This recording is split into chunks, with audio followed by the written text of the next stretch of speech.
Hello class, in this video we will talk about the second question in your chapter 13 assignment. In this question we have 6 projects to choose from, and our objective is to maximize the net present value. So the decisions are to invest in project 1 or not, project 2 or not, and project 3 or not, and so on and so forth.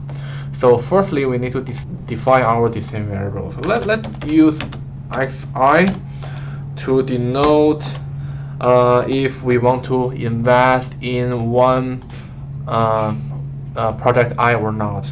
So if we want to invest in project I, so xi should be 1. So if project I is chosen, okay, but it will be 0 if not. So how many projects we have? So we have 6 projects. That means I could be 1 or 2 or 3 or 4 or 5 or 6. So those are our decision variables. And as we said, we want to maximize our net present value. So we want to maximize something. Okay, we want to maximize our objective function. Then what is our objective function? So that's going to be the total net present value. So the first project will give us $15 million for net present value. So that's going to be 15 times the first decision variable xi, or in here we don't write xi anymore. We are talking about the first project. So that should be x1. And then we do the same for the second project. So the second project, let me put it there. So second project x2.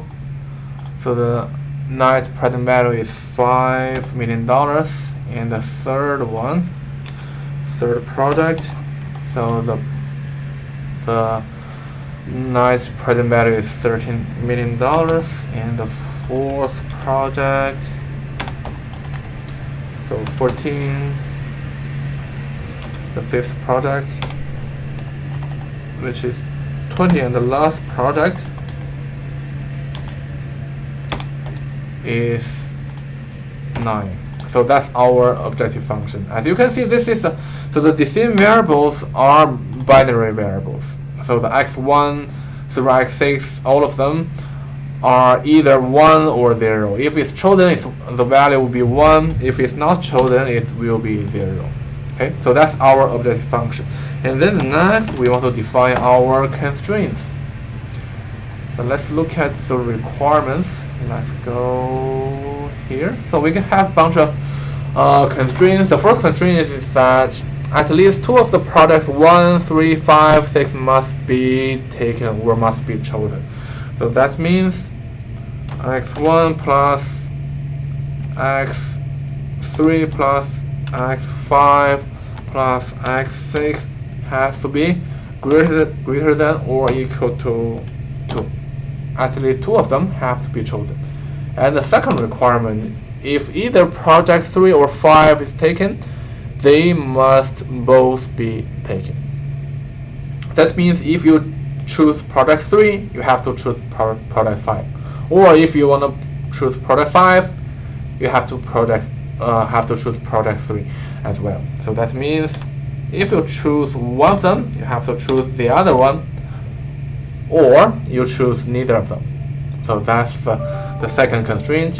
And the next one, product 4 cannot be taken unless both product 1 and 3 are taken. So that means project 4 has to be less than or equal to x1, and it's not done yet, so it has to be less than or equal to project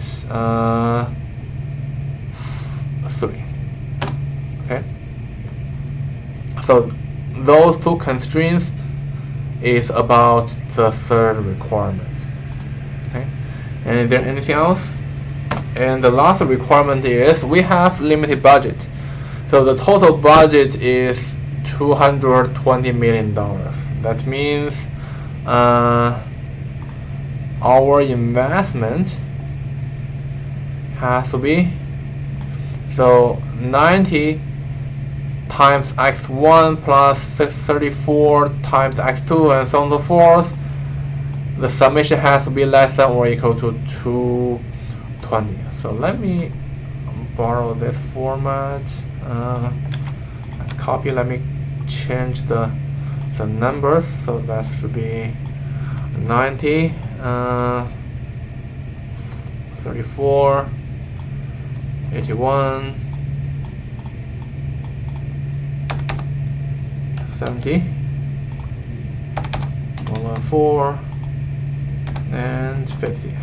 This has to be less than or equal to 200. So this is the complete model.